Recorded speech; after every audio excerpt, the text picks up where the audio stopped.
You're listening to They're gonna call it a hard foul. They're gonna call it a hard foul. offering in-depth analysis on all things Boston Celtics with your hosts, Jim and Mike Quigley. Holiday will inbound. Tatum trying to get free. Throw it in the corner. Brown fakes, fires up the three. Jaylen knocks down the three to tie the game. What a shot. There it is, Mike. There it is. Give you opening thoughts on, you're going to call this a hard foul after a dramatic and very fortunate win for the Celtics last night. A lot to unpack. Great game. A big win for the Celtics. Not sure they deserved it. Indiana did a lot to piss that game away. I can't believe they didn't foul up three with 8 seconds left and the Celtics had no timeouts. I'm not a coach. Somebody's got to explain that philosophy to me. I don't understand why you would let the Celtics, the best three-point shooting team in the NBA, one of the best three-point shooting teams in the history of the league, get a opportunity to tie that game. And well, I think the explanation was that when Siakam got there, Brown was into his motion, so they were worried about a 4-point play. But the plan was to foul, but it just, when he got there, would have been in the shooting motion. And then the turnover. 10 seconds left in the game, you're up three, and yeah, you can't get the ball in bounds. So do you think the big story is Indiana, or do you think in that blowing it, or do you think it's the Celtics making plays, or a combination of both? It's a combination of both, man. This was a great game. Indiana came to play. Indiana's a tough team. This is going to be a tough series. I don't know how many games Indiana wins, or if they could get swept, and I feel like all four of these games are going to be high-intensity, close games, because with Kristaps Porzingis out, the Celtics don't have a ton of rim protection. Indiana really can get what they want offensively. We can talk about adjustments. This was a sloppy game, high turnovers, a lot of bad turnovers by the Celtics. I mean, we saw the good, bad, the ugly, and the great in Boston this game. My opening thoughts is that this is a huge win. You texted me last night. This isn't the game they win last season. This is definitely a game that they lose last season, which shows a little bit of a difference in the team now compared to then. It was nice to see Jason Tatum step up in overtime, because there were moments in that fourth quarter and even moments in overtime where I was thinking, what the fuck? A great win. And Celtics have some problems matchup-wise. Looks like Pascal Siakam could be a problem in the series. Foul line extended. Celtics just could not stop him in the second half. Same with Miles Turner. But Indiana doesn't have a lot of ways to stop Boston. So, yeah, Jim, it's just it was an entertaining game. I think Indiana did piss it away. I think the Celtics did earn it in overtime. So, like I said, a mix of everything, and one of the better playoff games we've seen in a long time. And a big thing for this is not losing another fucking home game in the Eastern Conference Finals to a team that's lesser than you. So, I feel really like, I think this is a different feel going into game 2 this year in the playoffs than we've had in the previous series where we've blown teams out. I would expect, really, because of the way this game went, that the Celtics will have a different type of focus coming into game 2 compared to the previous series. This is the feeling I have. I'm actually going to say that the Celtics are going to go back to Indiana up 2-0. Well, let's table that for a second, and because the game 2 discussion I think is interesting. But yeah, no, it's just an extraordinary game, and a game where the Celtics wasn't their best basketball at all. I think Indiana exposed things on the defensive side for the Celtics. I don't think the Celtics' defensive intensity was always where it needed to be, especially with their pickup points and their physicality. And their bench players were horrible defensively. Yeah. That's horrible. Just didn't give them much. And I think they attacked Al with a great deal of success. But let's just start with the end of the game, the end of regulation. And because there's a lot to talk about. Jaylen Brown had that just terrible turnover. where he essentially handed the ball to Indiana in a real big moment. And Flashbacks to Miami. Yeah, and that could have been the story. That could have been the story. And then, Halliburton has a unexplainable turnover where he dribbles the ball off his leg, and the Celtics get out of bounds. And, White goes ahead and misses a point-blank layup. Tatum gets an offensive rebound instead of put it right back. Inexplicably shoots a fadeaway that really didn't have any chance. And right there, it looks like, and previous to that too, it should be noted after the turnover, Brown hit 2 clutch free throws, where he's been shooting 60% in the playoffs. So he has that turnover. He hits those 2 clutch free throws, all that action with the Halliburton turnover, the White miss, and the Tatum fadeaway miss. Also, you had the Tatum wide open miss 3 in there too. Yeah, and the Tatum wide open miss 3. So there's 10 seconds to go. Indiana's now had the ball twice with under 30 seconds up 3 and a chance to put this away. And credit the Celtics for, on the next defensive possession, to just make the inbounds pass almost impossible. I thought Siakam still should have caught that ball, but Brown put enough pressure and enough denial on it that it caused it to go out of bounds on Siakam. I thought the referees got that call right, by the way. I thought it was definitely out on Siakam. I thought the Celtics got a great whistle all night long. They deserve to have more free throws. I'm not sure. It definitely should not have been that big of a gap. Ball off Siakam. And then Missoula drew up a great play. He drew up a great play. And what ended up happening is Siakam did an unreal job of closing when Brown was open on that 3. Brown was wide open. The Celtics got the shot they wanted. Siakam got there. And he could have fouled at that point. It would have been a 3-point foul. And then you risk it being a 4-point play. So, but isn't that the guy you want to do the foul against? Like, I don't know. But yeah, you're right. Yeah, you can't foul I know. And then you say, like, what is, I don't know. I heard someone else mention this too, that you foul him, make him make 3. What's lower percentage? I got to think the shot Brown took from 3 is lower percentage than making 3 free throws in a row, even with a 60% free throw shooter. Like that, that was not a high percentage 3-point shot at all. I mean, he made it. So, like, I mean, it's easy to sit there and say foul. I think he actually made the right play, Siakam, there. I mean, because if he did foul, he shot it, he hits it, and then you go on the line to win the game, right? So that was wild. Then even Indiana's last possession, like Halliburton cut the ball open. He didn't shoot it. He didn't shoot it. And like, I don't get it. Like what he did there, like he made some real brain dead decisions at the end of these games. He made some great plays. He hit the wild 3-pointer at the end of the 3rd quarter. And, but he made some really crazy. So you had all that at the end of regulation. Then you have the overtime piece that I want to hit on. That let's talk about now, Mike. And then I want to talk about the end of the 3rd quarter, because I think that's what almost cost the Celtics the game. And then let's look ahead to game 2. So overtime. Give me your thoughts on overtime, because this is, you had the end of regulation that we talked about, which is a chapter unto itself. I think it goes down, if the Celtics end up winning the championship, it's like Larry Bird stole the ball type of moment. I really do. I think it's around those. It's a huge play. I know. I look at it. Yeah. So talk about overtime. Like I can just keep going. So talk about overtime. Yeah, like, and the more modern comparison too is thinking like, had the Celtics won the championship 2 years ago, like the Al Horford game in Milwaukee. Oh, Derek White last year, if they came back from 3-0. Yeah. So they did win a game like that last year, technically. Yeah. So overtime, the Celtics, I thought, came out tight, and I was like, why does this always happen to this team in these big moments where they just can't get out of their own way? And I was thinking, are they tired? Their shot looks flat. They can't move the ball well. But to their credit, they were making stops.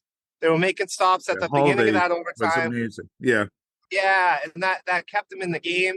And I think a big play in overtime that I really think changed the trajectory of this game is that Aaron Nesmith fouled out and Indiana got really, really small on the defensive end. I think they had 3 guards out there. But even with that, I was getting shocked so they went to McConnell. Yeah, I was stunned. Yeah. McConnell in there. The Celtics took a long time to adjust to that. At one point, Tatum had Nembhard on him, and they were running a pick and roll to switch him off to Halliburton, where the matchup was just fantastic. The Celtics were up 121-120. I was like, he's definitely going to go right to the hoop here. For some reason, he loses his dribble and just like has the most laziest pass to nobody in the world. Halliburton comes down. You know what happens? He gets fouled on the 3. Indiana goes up, and I'm just like pulling my hair out. Like, what is going on with Jason Tatum? He hasn't scored in forever. He doesn't look involved. Next possession down, he takes Nembhard to the basket finally, and then he misses the layup. I know. And I'm sitting there, and I'm just like, oh my God, is this like another like Jason Tatum like is going to just be destroyed forever that he can't show up? But no, next possession down, he gets the and one. No, same possession. Same possession. Oh, no, Kudos same to the possession. Celtics Yeah, same for possession. keeping Yeah. the ball alive, offensive glass. And they did that a few times in overtime. And then the next possession, I'm screaming, post him up. You're going to get whatever you want. Why isn't he posting him up? And then he's open for the 3, and I'm like, oh, I don't want the 3, but he fucking drains it. So, I think Tatum, what he had, 8 or 10 points in overtime. That was huge. And I think the execution against these, the execution against these smaller guards is what I think won them the game. Indiana was just way too small, and how do you cover Jason Tatum with guys who are that small and quite honestly really aren't that great defensively? So it's not like he's got like Jrue Holida on him. He's got guards who don't even defend well. So I was a little taken back by that. Yeah, so I thought the Celtics defense was much better in overtime than the end of the fourth. And I don't know if that had a little to do with Indiana being rattled, but I just thought Holiday in particular, his defense on the ball made Indiana a little bit more uncomfortable when they needed that, because they were just getting to wherever they wanted once they put Al Horford in action. And credit Indiana, you still got to hit the shot. It wasn't even going to the basket. It was just mid-range after mid-range after mid-range, whether it was Nembhard or Siakam. They do that, though. Yeah, and they do that. They were just killing Al there. And that's why you miss Porzingis, because you say they can do the same thing versus Porzingis, but Porzingis can close late and still be a real problem, because he's so big and so athletic, whereas Cornette, although he can close late, he's not athletic, so he can't get there. So it really they really did a good job, but I thought it was Holiday that set the tone defensively and made things a lot more difficult than Indiana wanted it to be. And I know that turnover late by Halliburton before the Tatum 3, you could say Halliburton needs to be stronger with the ball. He definitely does. But if you look at where Holiday pushed him out to, he was basically in the corner along the 3-point line. Along the half court. Holiday's pickup point was just so physical and so high that even if Indiana got into a set, it was going to be a late shot situation for them, which they show they can make, but that's what you want to put them into. And so credit to Jrue Holida, he was great all game. I actually thought the turnover on Tatum, and he would have got killed for it, the Tatum turnover. I actually think that was Holiday's mistake. He's supposed to get there. But that's okay. You're right though. Tatum, he was just missing easy shots. Like he had the wide open top of the key 3-pointer that would have tied the game in regulation. Before he was able to get that M1 against McConnell, you were 100% right. He missed a point blank layup that would have tied the game at that point. But he stuck with it. And I really loved the fight he had on the post against Nembhard on that play. Nembhard, he definitely fouled him before he made the catch. The refs didn't call it. And then when I thought they made the right call on the M1. I thought Tatum, he never switched hands, was into his motion. But he fought like hell to get that ball back. And and put them into position to go up one, and then that big three and 4-for-4 from the line too, which is nothing to sneeze at. Just a great overtime period. The Celtics more than once got more than one possession offensively by hitting the glass hard, hustle things that you need to do. It was dramatic. That's for sure. It was very, very dramatic. And they get this win that they should not have had.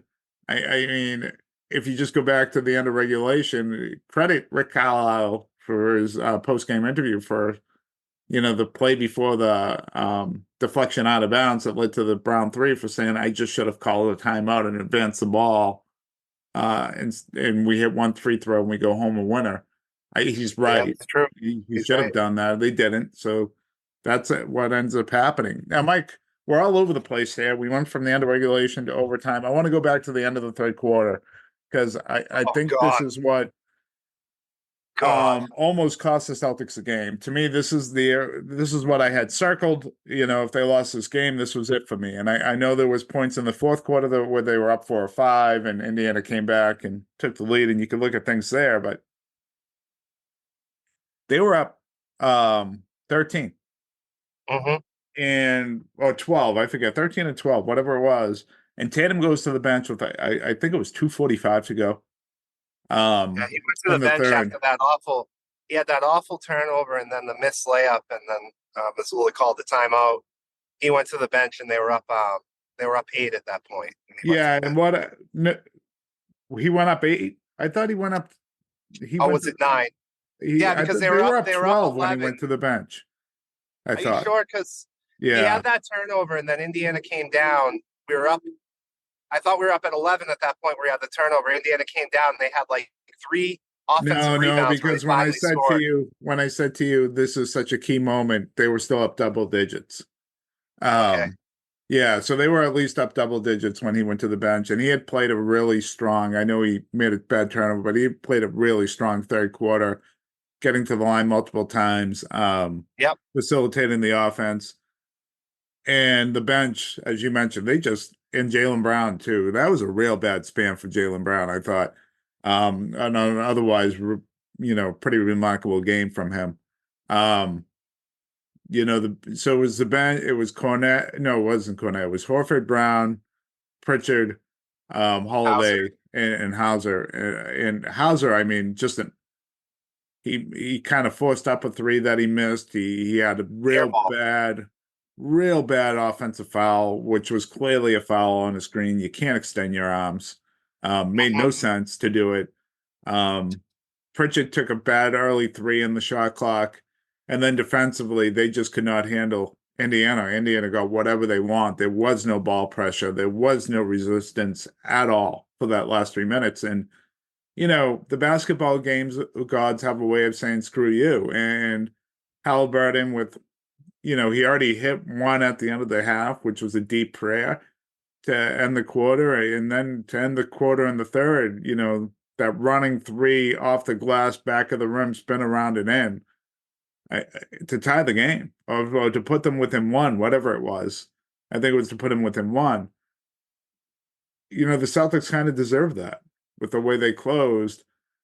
And I guess my question for you there, what do you do differently going in at the end of the third? We're in a similar situation, let's say on Thursday night, because to me, in the past, it's been letting Tatum close the third and giving him his 2-3 minutes of rest at the beginning of the fourth. Yeah. To kind of carry that momentum over. It's easy to say that. I mean, maybe the Celtics blow it in the first 2 to 3 minutes of the third. Do we got to change? Is this just not a series for Hauser? Do we have a much shorter leash for him? Do we give Brissett some minutes to bring some energy at least? Out there, maybe get some. It's a problem right now. That was, you could see it coming, Mike. You could see it coming right away. You could, and I didn't like that he didn't adjust and get Tatum back into the game. But I'm going to answer your first question first.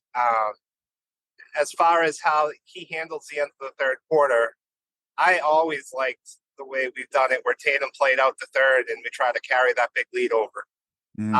Also, as far as the rotations in that moment in the third quarter, I think it depends on the first half of game two. And if your bench comes in and Obi Toppin and, McConnell are killing you again and getting whatever they want and attacking Sam Hauser pretty much over and over again, or pulling Miles Turner, pulling Luke Cornett away from the three-point line and still getting threes off, I think you have to really look at your rotations. And I'm really sorry for Tillman. I did not know his dad passed away. Yeah, That's well, horrible. yeah. I'm glad you mentioned that. Yeah, that's horrible. To him. Yeah, I have no idea if he'll be able to play Thursday.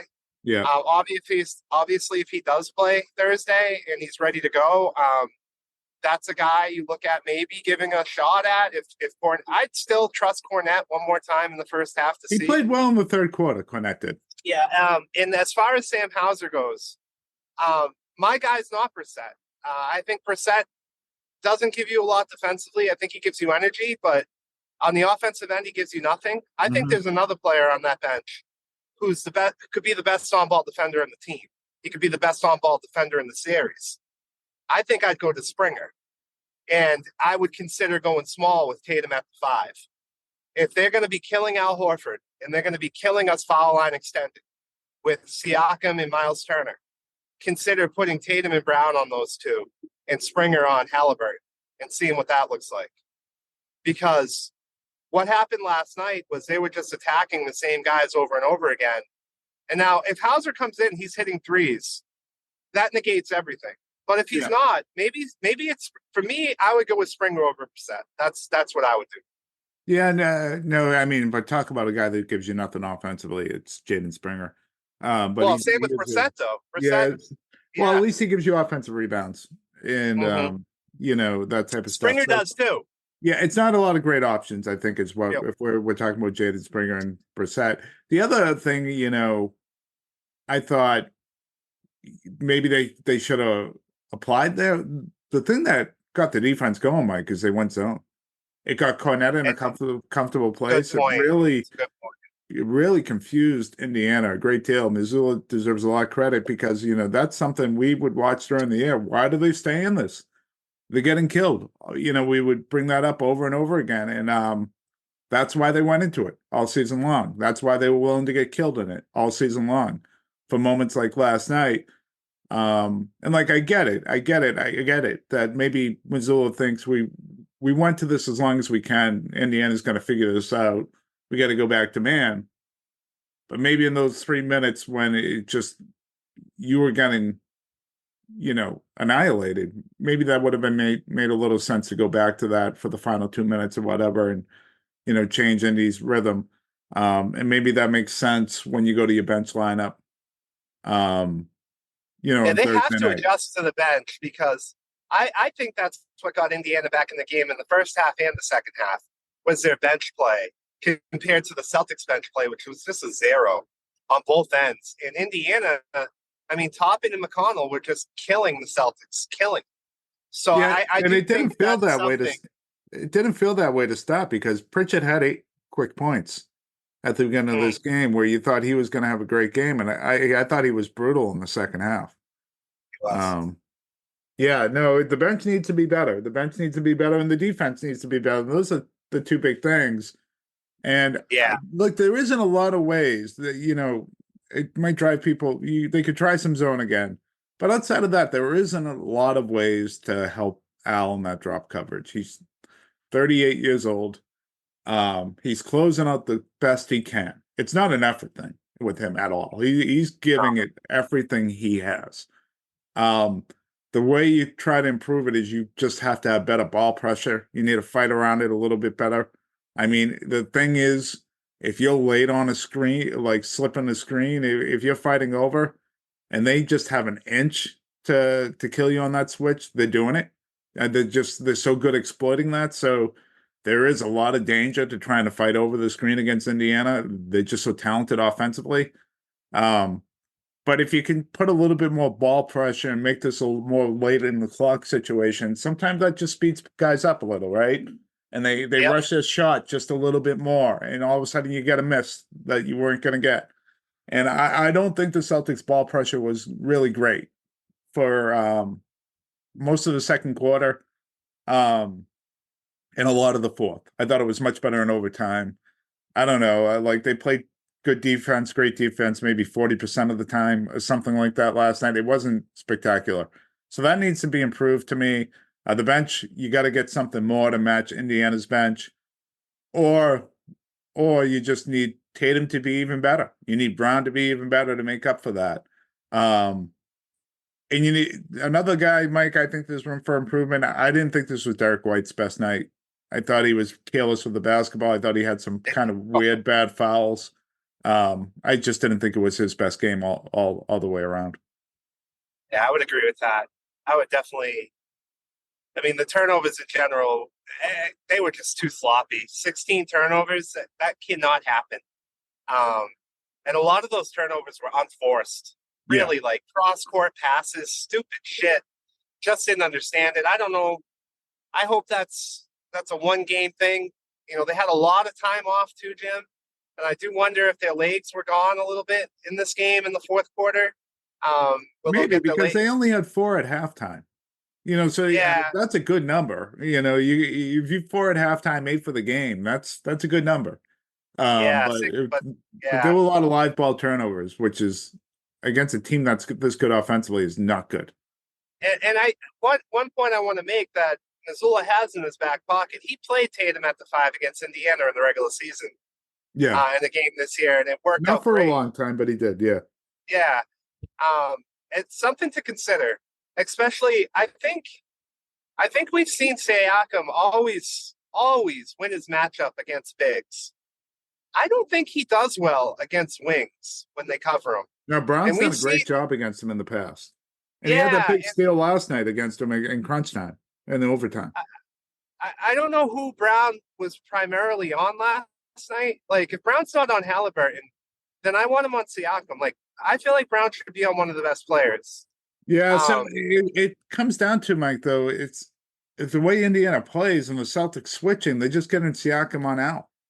They just exposing it. Like it's do the Celtics not switch? You can stop the switch.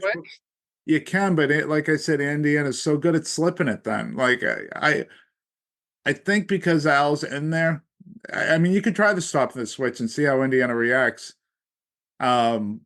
I thought you saw an example of that last night. They tried to do that early in the third quarter, and Halliburton just got an uncontested layup out of it. They had I remember that play. They had just similar to the Luke Cornett uncontested dunk. Yeah, they're just so good at exposing everything, and you can absolutely try to say, "All right, we're not going to switch. We're going to fight through everything."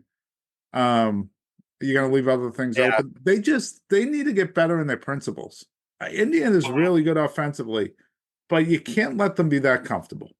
They just can't be that comfortable shooting the basketball and getting to their spots. You got to force it to be a little bit harder, and that's got to be all of Al's teammates. And, you know, maybe they go back to the zone when Cornette's in. I thought Cornette played much better in that zone.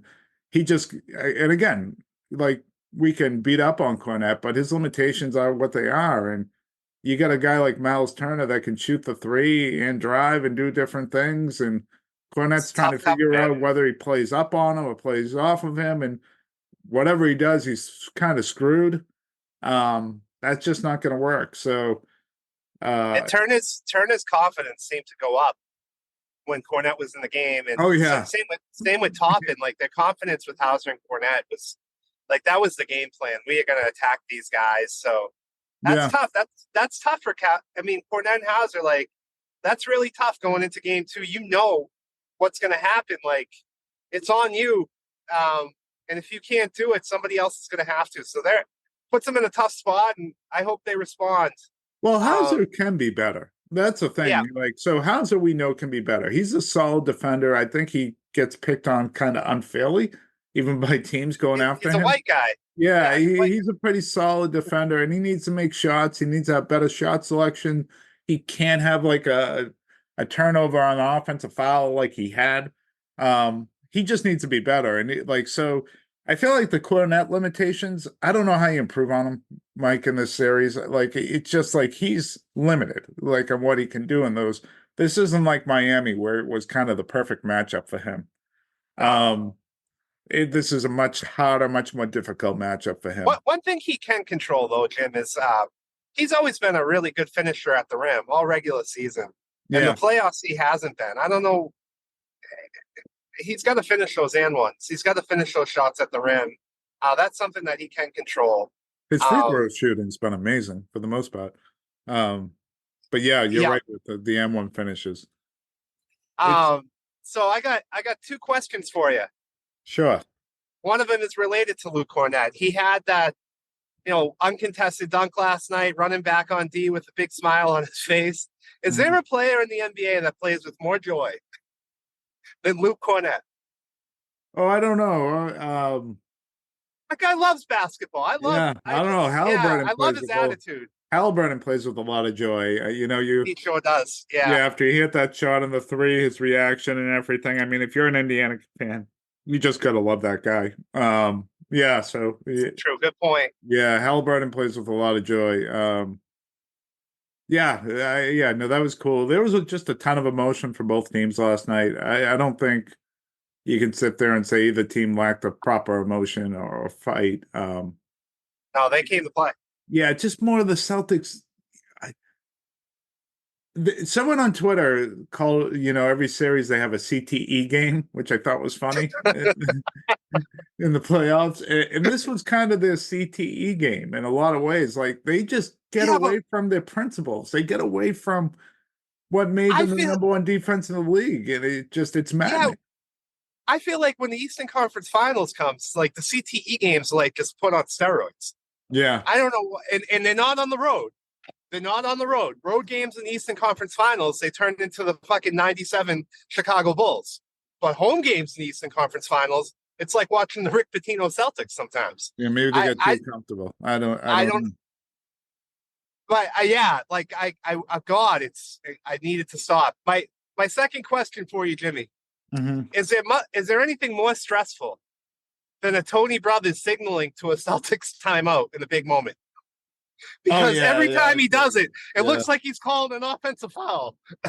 I know. Every single time. He didn't trick me last night on those, but I get what you're saying, and I felt like Breen, oh my God, that's not a foul. I feel like Mike Breen wanted an offensive foul so bad that that's what he called. But give Breen credit, he did give Jaylen Brown the double bang, which a lot of guys got excited about being double banged, so that was good.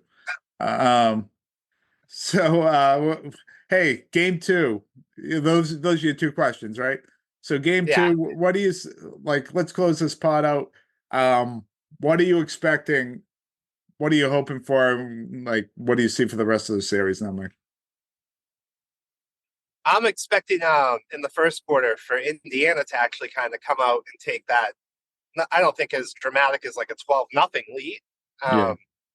But some sort of a moment that they're going to have. But I do think